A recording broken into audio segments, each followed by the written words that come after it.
Hello students, आज के इस लेक्चर में हम अपना चैप्टर शुरू करने जा रहे हैं the derivatives and mean value theorems. तो आपके पास जो आपका डेरिवेटिव का जो कंसेप्ट था रियल वैल्यू फंक्शन के लिए और रियल वेरिएबल्स के लिए, वो हम ऑलरेडी हमने अपनी जूनियर क्लासेस में ये हम स्टडी कर चुके हैं। तो यहाँ पर हमने जो स्टडी करना है वो करना है chain rule of differentiability, mean value theorem, ये भी हम पढ़ेंगे, डॉबेक्स थ्योरम, टेलर थ्योरम, ये सब हम इस चैप्टर के अंदर पढ़ेंगे। लेकिन उसको स्टार्ट करने से पहले let us recall some basic definition of derivative. अब ये आपकी डेरिवेटिव की डेफिनेशन है, डेरिवेटिव ऑफ ए फंक्शन। कैसे कहते हैं? A function f defined on closed interval a b is said to be derivative at any point c line between and any point line between a b, तो जिसको आपने कैसे लिखा, c belongs to a b if limit h approaches to 0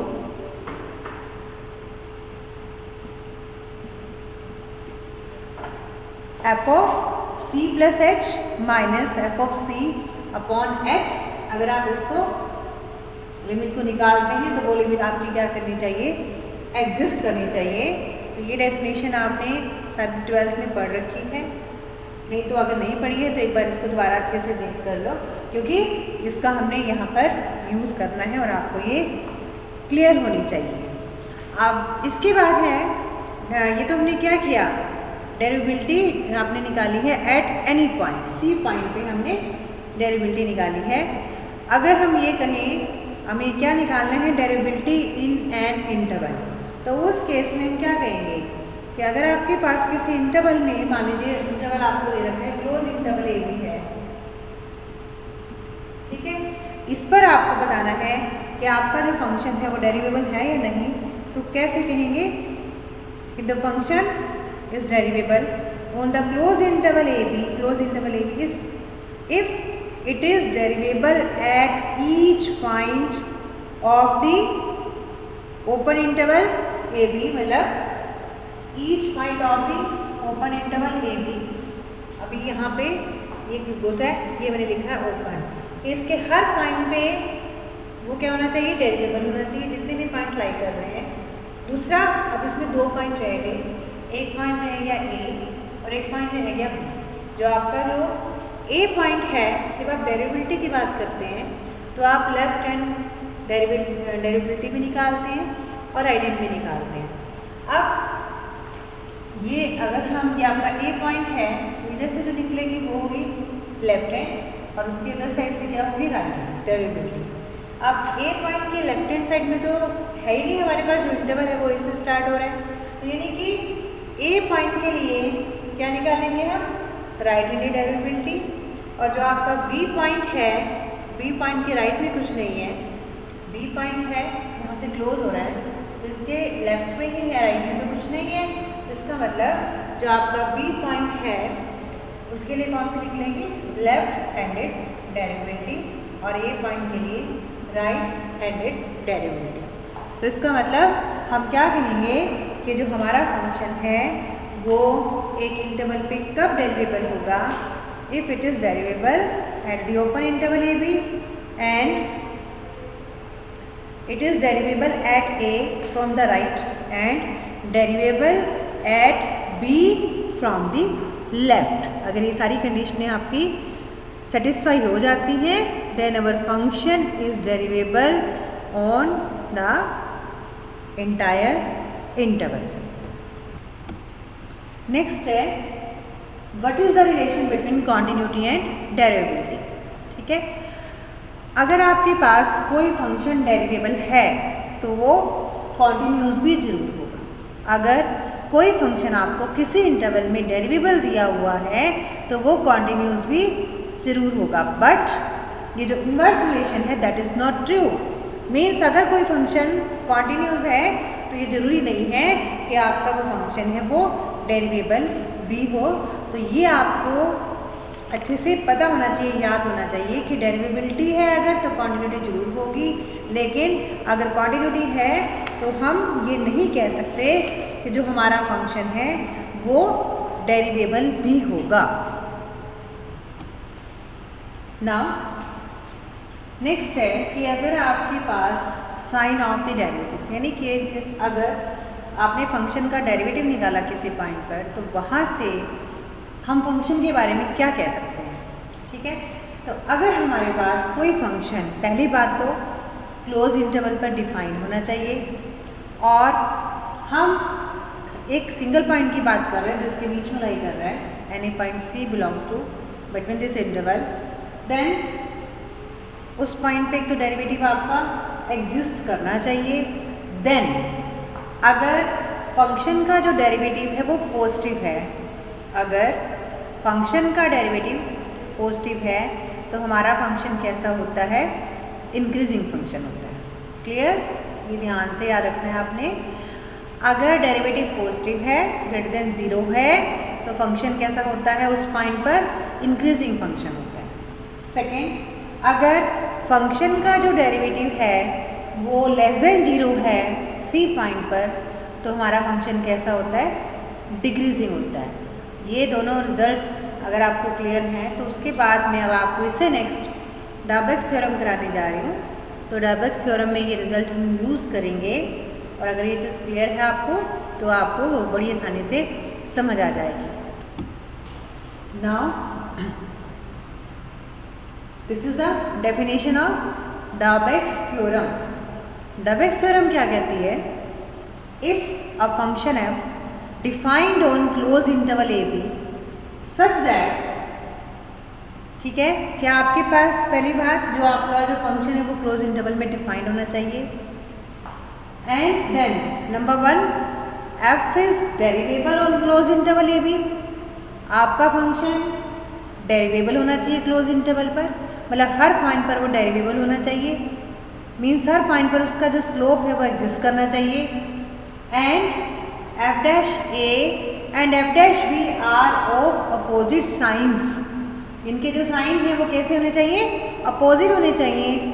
अगर ये condition जो है वो सेटिस्फाई हो जाती है, then there exist some point C belongs to A B, मतलब कोई ऐसा पॉइंट, एक कम से कम एक पॉइंट एग्जिस्ट करेगा between this interval A B के बीच में एक पॉइंट एग्जिस्ट करेगा such that F dash C equal to 0, जिस पॉइंट पर फंक्शन के जो डेरिवेटिव की वैल्यू है वो किसके इक्वल होगी, 0 के इक्वल होगी। ठीक है, तो डाबेक्स थ्योरम पेपर में ये भी आ सकता है, पेपर में आपको स्टेटमेंट भी आ सकती है, और पेपर में ये भी आ सकता है कि प्रूव डाबेक्स थ्योरम, यानी कि आपको जब स्टेटमेंट है वो भी आपको अच्छे से याद होनी चाहिए कि आपको ये स्टेटमेंट पहले लिखनी है, उसके बाद थ्योरम को प्रूव करना है।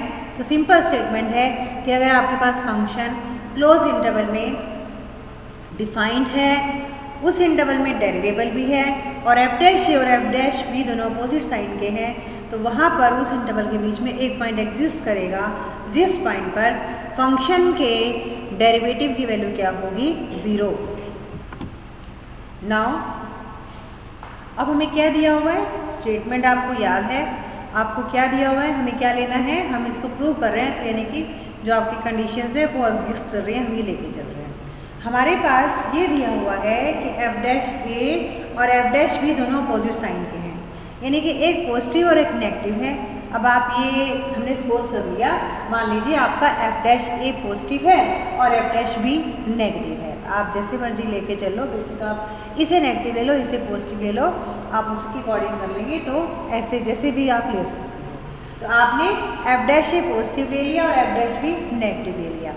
अभी हमने पीछे एक रिजल्ट किया था कि अगर आपके पास फंक्शन का जो डेरिवेटिव है वो किसी पॉइंट पर पॉजिटिव है, तो हमारा फंक्शन उस पॉइंट पर कैसा होता है, इंक्रीजिंग फंक्शन होता है, और अगर आपके पास फंक्शन का जो डेरिवेटिव है वो नेगेटिव लेस देन 0 है, तो फंक्शन कैसा होता है, डिक्रीजिंग फंक्शन होता है। तो वो रिजल्ट हम यहाँ पर अप्लाई करेंगे। फंक्शन का जो डेरिवेटिव है ए पॉइंट पर ग्रेटर देन 0 है, तो हमारा जो फंक्शन है वो ए पॉइंट पर इंक्रीजिंग फंक्शन होगा। हमारा जो एफ डैश बी है वो लेस देन 0 है, इसका मतलब जो आपका फंक्शन है वो बी पॉइंट पर डिक्रीजिंग फंक्शन होगा। तो अब हमने इसके अकॉर्डिंग अपनी ज्योमेट्री ड्रॉ कर ली। अब हमने इसके अकॉर्डिंग ज्योमेट्री ड्रॉ की। एक हमने फंक्शन ऐसे बना लिया, ए पॉइंट पर हमारा फंक्शन इंक्रीजिंग है और बी पॉइंट पर आपका फंक्शन डिक्रीजिंग है। अब आप इस लाइन को लिखने से पहले हम इसको देखते हैं, क्योंकि आपका फंक्शन ए पॉइंट पर इंक्रीजिंग है तो आप देखो फंक्शन की शेप ऐसे जा रही है, ठीक है। इस पॉइंट पर इंक्रीजिंग है, इसका मतलब इसके नेबरहुड में कोई ना एक पॉइंट एग्जिस्ट करेगा। अब अगर ये आपने ए लिया है तो इसे जो नेक्स्ट पॉइंट है वो आप कैसे दिखाओगे, ए प्लस सम वैल्यू। तो इसका मतलब आपने इसका जो नेबरिंग पॉइंट ले लिया वो क्या ले लिया, ए प्लस डेल्टा 1। और इस पॉइंट पर ये इंटरवल है, यहाँ पर आप कोई भी पॉइंट ले लो, कोई भी पॉइंट जिसको यहाँ पर हम एफ ऑफ एक्स कह देते हैं, क्योंकि इनमें से आप कोई भी पॉइंट ले सकते हैं। तो आप देख सकते हो कि ये आपका पॉइंट है एफ ऑफ ए, आपका जो ये वाला पॉइंट है दिस इज अवर, ये जो पॉइंट है this is our F of A, ठीक है। तो आपके पास और ये सारे क्या है इसके आगे एफ ऑफ एक्स। तो इस इंटरवल में कोई भी पॉइंट लें, उस पॉइंट पर जो वैल्यू आ रही है वो एफ ऑफ ए से ज़्यादा है। तो यही मैंने यहाँ पर लिखा है, क्योंकि आपका फंक्शन इंक्रीजिंग है then there exist some delta 1 greater than 0, कोई ना कोई वैल्यू जरूर एग्जिस्ट करेगी such that F of X greater than F of A for all X belongs to A plus delta 1। I think आपको ये clear हो गया होगा, ठीक है। अब हम इधर आते हैं। आपके पास जो फंक्शन है वो कैसा है, डिक्रीजिंग फंक्शन है, क्लियर। तो ये हमारा फंक्शन कैसा हो गया, डिक्रीजिंग फंक्शन हो गया। अब आपके पास फंक्शन अगर डिक्रीजिंग फंक्शन है तो ये देखो आप, हमने अब बी के राइट हैंड साइड में तो हम नहीं जा सकते क्योंकि आपका इंटरवल ही ए से बी है, तो हम इसके लेफ्ट में जाते हैं। तो बी से जस्ट नेबर का जो पॉइंट होगा वो कौन सा होगा, B minus delta, B minus some value, some positive value, ठीक है। B minus some positive value, तभी उससे आपको पहला वैल्यू मिलेगा। जैसे 3 से पहले पॉइंट 2 है तो 3 minus 1 is some positive value, ठीक है। तो और यहाँ पर अब ये सारे इस इंटरवल में आप बी माइनस डेल्टा 2 से बी तक आप इस इंटरवल में आप फंक्शन की वैल्यू देखिए, ये सारे पॉइंट्स पर फंक्शन की वैल्यू है। तो इन सारे पॉइंट्स पर जो आपकी फंक्शन की वैल्यू है इसको अगर हम एफ ऑफ एक्स कहते हैं, तो आपका जो एफ ऑफ एक्स है और ये पॉइंट आपका कौन सा है, this is our F of B. तो जो आपकी एफ ऑफ एक्स की वैल्यू है वो एफ ऑफ बी से ज़्यादा है। तो यही मैंने लिखा है, then there exist some delta 2 greater than 0 such that F of X greater than F of B for all X belongs to B minus delta 2 to B. ये आपको ज्योमेट्रिकली इसको समझो, अगर आपको ज्योमेट्रिकली इसको देख के करोगे तो इसको लिखने में आपको एक सेकंड भी नहीं लगेगा, अदरवाइज आप कंफ्यूज हो जाओगे कि इंक्रीजिंग है डिक्रीजिंग है। चलो वट एवर, ये तो आप लिख भी लो, यहाँ आपको थोड़ी सी कंफ्यूजन हो सकती है। नाउ अब आपके पास फंक्शन, एक कंडीशन आपकी डेरिवेटिव वाली थी, दूसरी कंडीशन क्या थी कि हमारा फंक्शन हम क्या लेके चल रहे हैं, उस क्लोज इंटरवल में डेरिवेबल लेके चल रहे हैं। अब हमें ये पता है कि अगर आपका फंक्शन डेरिवेबल है तो वो फंक्शन कॉन्टिन्यूस भी होगा, ठीक है। तो जो फंक्शन है इसका मतलब क्लोज इंटरवल में कॉन्टिन्यूस भी हो जाएगा। अब आपका फंक्शन क्लोज इंटरवल के अंदर कॉन्टिन्यूस भी है और डेरिवेबल भी है, और हमारे पास एक रिज़ल्ट है जो हम आगे मैं आपको कराऊंगी।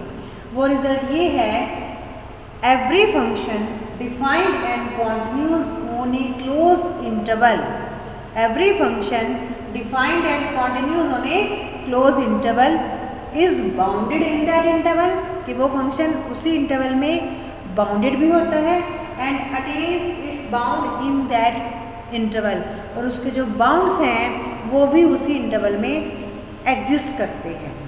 कोई भी फंक्शन जो क्लोज इंटरवल में कॉन्टिन्यूस भी होता है और डेरिवेबल भी होता है तो वो इंटरवल बाउंडेड भी होगा, और उसके जो बाउंड्स हैं वो भी आपको उसी इंटरवल के अंदर मिलेंगे, ठीक है। तो ये रिज़ल्ट हम यहाँ पर अप्लाई करेंगे, और ये अप्लाई हो सकता है यहाँ पर रिज़ल्ट, क्योंकि आपका फंक्शन क्लोज इंटरवल के अंदर डेरिवेबल भी है और कॉन्टिन्यूस भी है। सो बाय दिस रिज़ल्ट हमारा जो फंक्शन है वो इसी इंटरवल के अंदर बाउंडेड भी है और उसके जो बाउंड्स हैं वो भी हमें अपने इसी इंटरवल के अंदर मिलेंगे। तो इसका मतलब हम क्या कह रहे हैं कि जो उसके बाउंड्स हैं वो हमें उसी इंटरवल के अंदर मिलेंगे। इट मीन्स बाउंड्स का मतलब list upper bound and greatest lower bound, ठीक है। तो उसका मतलब क्या है, सबसे बड़ी वैल्यू और सबसे छोटी वैल्यू। तो इसका मतलब हमने अगर वो एडजस्ट करें, लेट अस सपोज आपने वो पॉइंट को मुझे मान लिए कि वो आपके सी और डी हैं, तो सी और डी पॉइंट आपको इसी इंटरवल के अंदर मिलेंगे such that F of C this is equal to supremum, जो मैं आपको क्या कह रही हूँ, सबसे बड़ी value F of C equal to supremum of F on the close interval A B, और जिसको आपने कह दिया यू, ठीक है। तो हमारे पास सी पॉइंट पर हमने कहा कि सबसे बड़ी वैल्यू मिल रही है फंक्शन की, और डी पॉइंट पर हमें फंक्शन की क्या मिल रही है, F of T this is equal to infimum of F on close interval A B, और एफ ऑफ डी बार बार लिखने की बजाय हमने उसको कह दिया एल। ये हमने क्यों लिखा, क्योंकि हमने ये कहा है क्योंकि आपका फंक्शन क्लोज इंटरवल के अंदर कॉन्टिन्यूस भी है, डेरिवेबल भी है, इसका मतलब उसके जो बाउंड्स हैं यानी कि जो सबसे छोटी और सबसे बड़ी वैल्यू है, एक तो वो एग्जिस्ट करेगी और दूसरा उसी इंटरवल के अंदर मिलेगी। तो इसका मतलब लेट अस सपोज ऐसे दो पॉइंट है सी एंड डी, जहाँ पर आपको सी पॉइंट पर फंक्शन की सबसे बड़ी वैल्यू मिल रही है और डी पॉइंट पर आपके पास फंक्शन की सबसे छोटी वैल्यू मिल रही है। अब जो यू है आपका, वो क्या कहा हमने कि फंक्शन की सबसे बड़ी वैल्यू सुप्रीमम है फंक्शन का।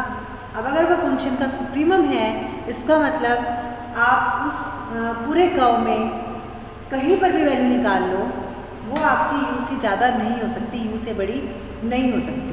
तो इसका मतलब बीच में यू एक बीच का ही कोई पॉइंट है ना आपका, इस इंटरवल के एक बीच का ही पॉइंट है। जैसे मान लो अगर हम ये कर्व ऐसे हमने ड्रॉ कर दिया, ठीक है, तो ये अगर हमने कर्व ड्रॉ किया तो यहाँ भी सबसे ज़्यादा वैल्यू आपको दिख रही है, तो वो इसी पॉइंट की बात कर रहा है।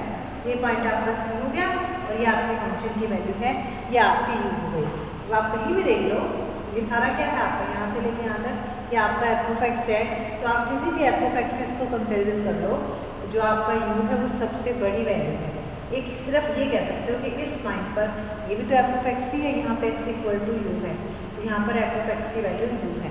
तो यही मैंने क्या लिखा है कि यू क्योंकि आपका सुप्रीमम है, तो आपकी फंक्शन की वैल्यू, कर्व की वैल्यू इस पूरे के पूरे इंटरवल में यू से ज़्यादा नहीं हो सकती, या तो यू होगी या यू से कम होगी।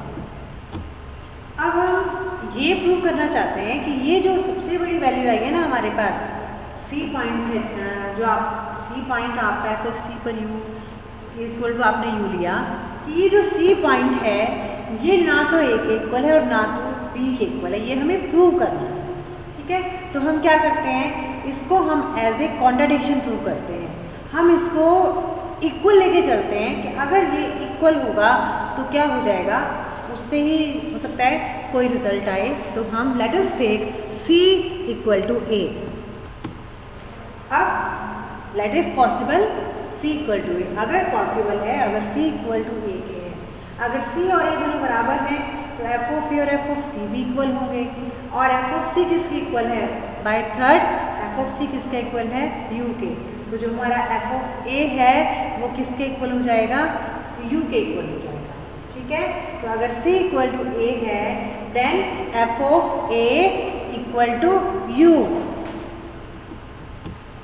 तो अब हमने वन लिया, यहाँ पर वन से हमारे पास क्या हो रहा है, जो आपका एफ ऑफ एक्स है this is greater than F of A की राइट हैंड की नेबरहुड में हमारे पास जो फंक्शन की वैल्यू है वो एफ ऑफ ए से ज़्यादा है, ठीक है।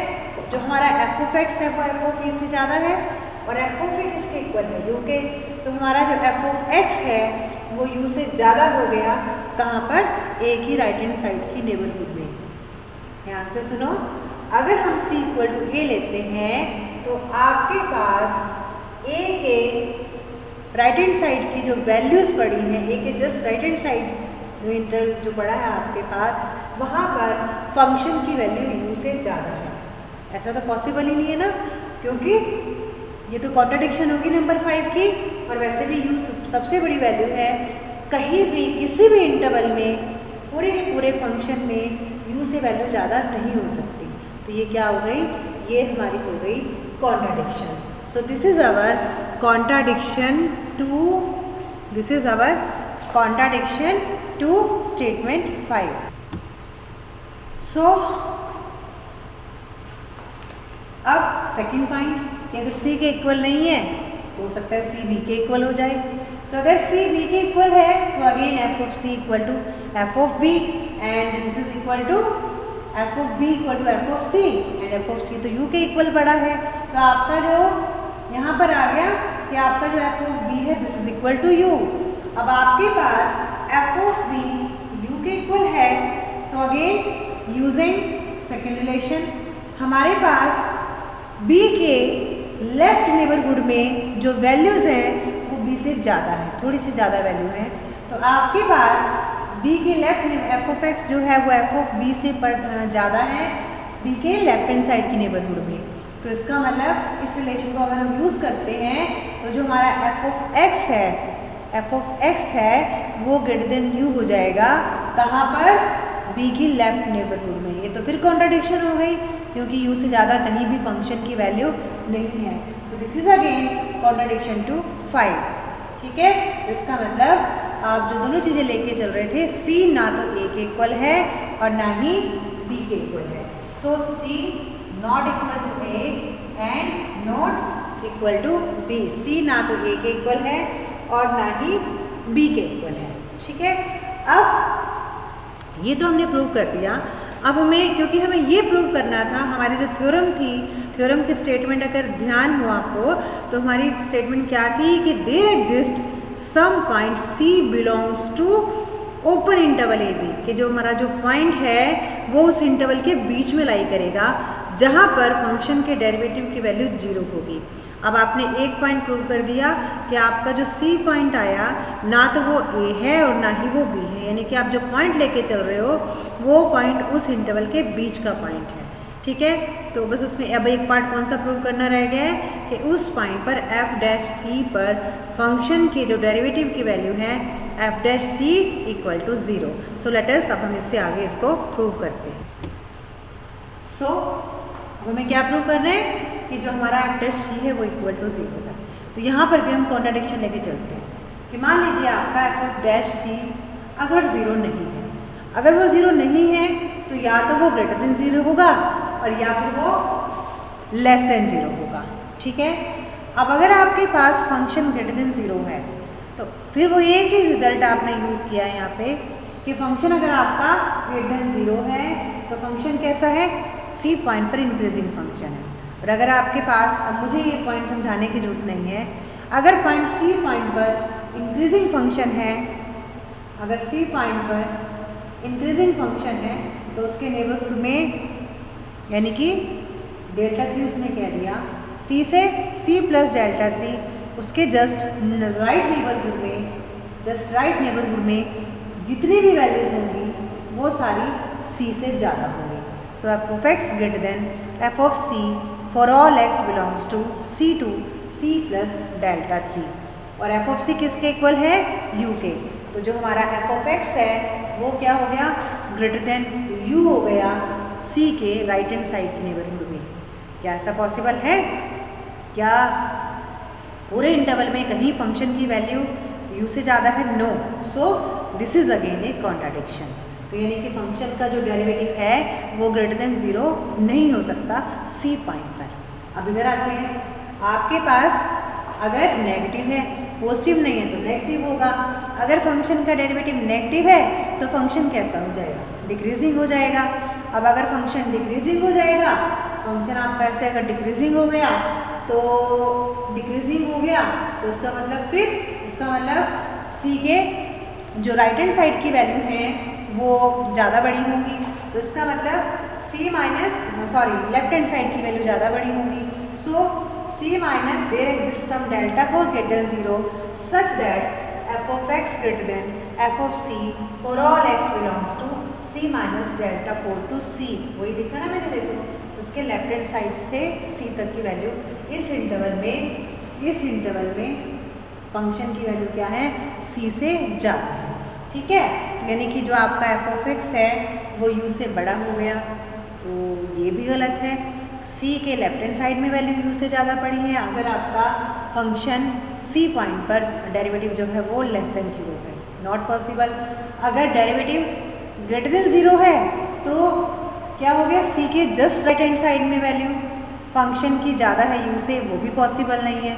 इसका मतलब आपका जो एफ डैश सी है ना तो वो ग्रेटर देन 0 है और ना ही वो लेस देन 0 है। अब अगर फंक्शन का डेरिवेटिव ना तो ग्रेटर देन 0 है ना ही, पहले इसको लिख लेते हैं, दोनों केसेस में कॉन्ट्राडिक्शन टू 5 जो रिजल्ट है उन दोनों की दोनों ही केसेस में क्या है, कॉन्ट्राडिक्शन। इसका मतलब देयर एग्जिस्ट जो पॉइंट है सी पॉइंट है, इस सी पॉइंट पर फंक्शन की वैल्यू की एफ डैश सी क्या है, 0। ठीक है, so we have f dash C equal to 0, f dash C equal to 0। So it means अगर हम यहाँ पे क्या लेके चले थे, स्टार्टिंग में हमारी थ्योरम प्रूव हो जाती है। हम क्या लेके चले थे कि हमारा जो एफ डैश ए है वो हमने लिया था पॉजिटिव और जो हमारा एफ डैश बी था वो हमने लिया था नेगेटिव। तो अगर आपका एफ डैश ए पॉजिटिव है और एफ डैश बी नेगेटिव है तो फंक्शन कैसा हो गया, देन सी पॉइंट एक एग्जिस्ट कर गया उस इंटरवल के बीच में जहाँ पर फंक्शन के डेरिवेटिव की वैल्यू है 0। इसी तरह से अगर आप दूसरी तरह से लेके चलोगे तो इसको लिख लो, सिमिलरली